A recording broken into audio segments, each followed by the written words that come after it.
नमस्कार, नमस्कार, नमस्कार दोस्तों। मैं Nikhilesh Jain Hindi ChessBase India channel पर पहाड़ों से बादलों के बीच से आपसे मुखातिब हो रहा हूँ इस समय। मैं आपको दिखाता हूँ मैं कहाँ पे हूँ। मैं इस समय मैडजिन के पास हूँ। यहाँ पर आप देख सकते हो कहाँ पे हूँ मैं।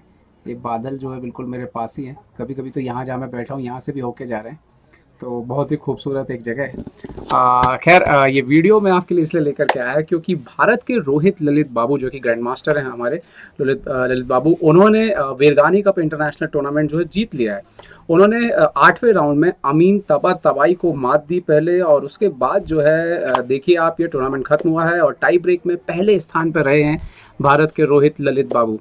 तो बहुत बहुत बधाई ललित बाबू को कि एक लंबे समय बाद उन्होंने जीत हासिल की है। भारत के पूर्व राष्ट्रीय चैंपियन रहे हैं, लेकिन पिछले कुछ एक आध साल उनका बहुत, एक दो साल बहुत अच्छा नहीं गया।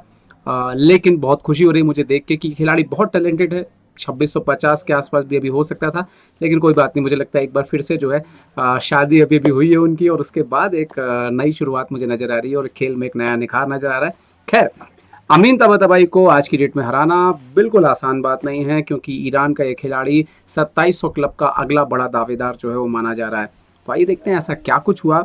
और ये मैच आपको ये भी बता देगा कि भारतीय ग्रैंड मास्टर, खासतौर पे ऐसे खिलाड़ी जो भारत के नेशनल चैंपियन रहते हैं, चाहे रोहित ललित बाबू, कितने टेक्निकल स्ट्रांग होते हैं कभी कभी। और चाहे बड़ा खिलाड़ी कितना भी बड़ा हो, अगर वो गलती करेगा तो फिर पार पाना मुश्किल हो जाएगा रोहित जैसे खिलाड़ियों से।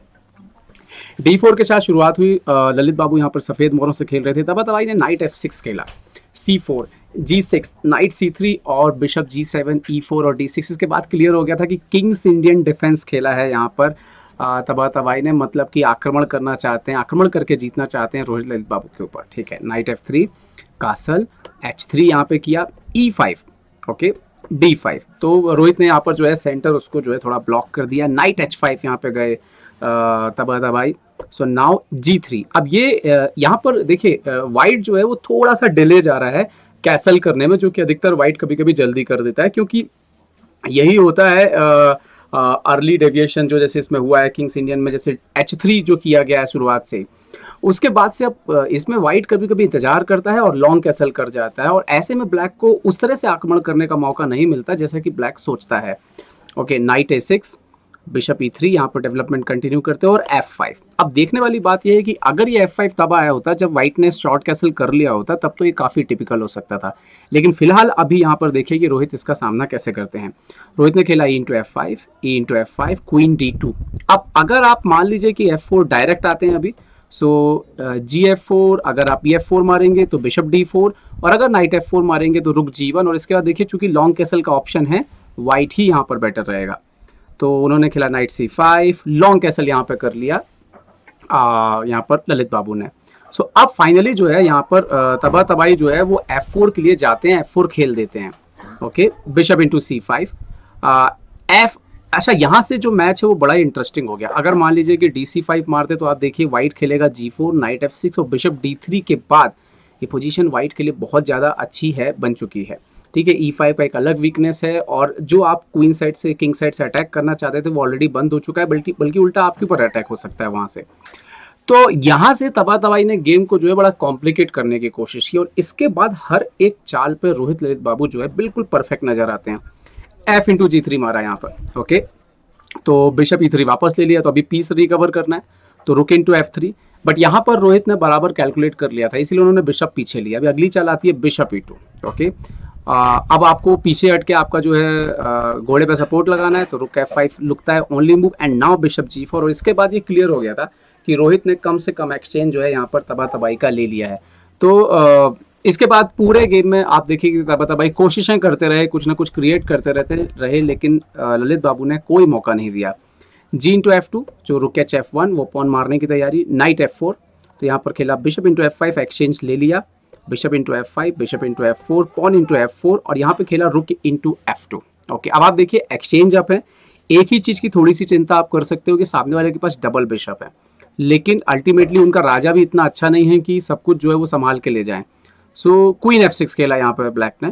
सो नाउ रुक G1, पिन किया बिशप को, king H8, now night E2। अभी F4 पॉन को मारने की तैयारी, तो F3 करके उन्होंने सेक दिया पॉन को, ताकि रुक F3 पे आप बिशप H6 खेल पाएं।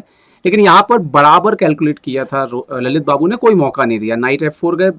अभी आपको ऐसा लग रहा है कि शायद क्या नाइट मर सकता है, जैसे बिशप E4 आया, रुक F2, रुक F8, बट रुक F1 के बाद क्लियर हो गया था कि नाइट जो है वो नहीं मरने वाला है पिनिंग में, आपको एक्स्ट्रा पीस कुछ नहीं मिलने वाला है। रुक G8 पे किंग D1, पहले तो राजा को फ्री किया, क्वीन E5 और उसके बाद क्वीन C3 करके क्वीन एक्सचेंज करने के लिए सामने रख दिया, मतलब कि गेम को सिंपल एंड गेम की तरफ रोहित ललित बाबू लेकर के गए।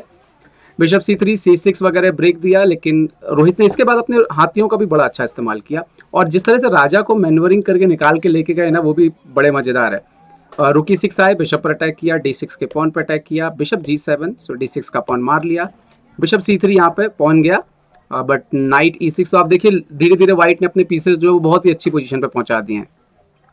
रुक G1 चेक, थोड़ा सा ऐसा चिंता का लगता है यहाँ पे देखने पे, लेकिन कुछ होता नहीं है। किंग E2, रुक E1, king F3, bishop F6, रुक D7, C into D5, C into D5, bishop E4 check, king G4, rook G1, ये लास्ट के मोमेंट्स थे। किंग H5 तक चला गया, बिशप G6, किंग H6 चला गया, एंड देन फाइनली यहाँ पे कुछ हो ही नहीं रहा था क्योंकि मेटिंग नेट्स भी आने लग रहे थे।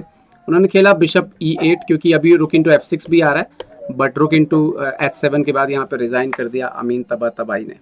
तो ये पूरे गेम में एक तो देखने वाली बात है कि जिस तरह से पोजीशन को हैंडल किया F5 के बाद रोहित ने, वो बहुत ही दिखा रहा है कि कितने उनको नॉलेज है। और भारतीय खिलाड़ी किसी भी चाहे आप कितने भी दिग्गज खिलाड़ी हों, इतना आसानी से आप जो है रोहित जैसे खिलाड़ियों को नहीं हरा सकते यहाँ पर। और मुझे लगता है इसके बाद पूरा गेम शानदार रहा, और पूरा गेम में ऐसा लगता रहा जैसे अमीन तबातबाई कुछ करना चाहते हैं लेकिन कुछ हो नहीं पाया, और रोहित ने बड़े अच्छे कैलकुलेशन किए। एक भी जगह ऐसा नहीं लगता जहां पर रोहित जो है गेम की जो पकड़ है उसको ढीला छोड़ते हो। तो दोस्तों उम्मीद है कि ये वीडियो जो है आपको पसंद आया होगा। एक बार फिर से बादलों के पास से, पहाड़ों के तरफ से आप सभी को जो है ये वीडियो जो है मैं बना रहा हूँ, और उम्मीद है कि ये जो माहौल है वो आपको भी, इस पर एक डिटेल वीडियो भी जो है एक ब्लॉग जैसा मैं बना करके डालूंगा, तो आप देखेगा कि मैं कहाँ पर हूँ। तो अपना ध्यान रखिए, सुरक्षित रहिए, जय हिंद।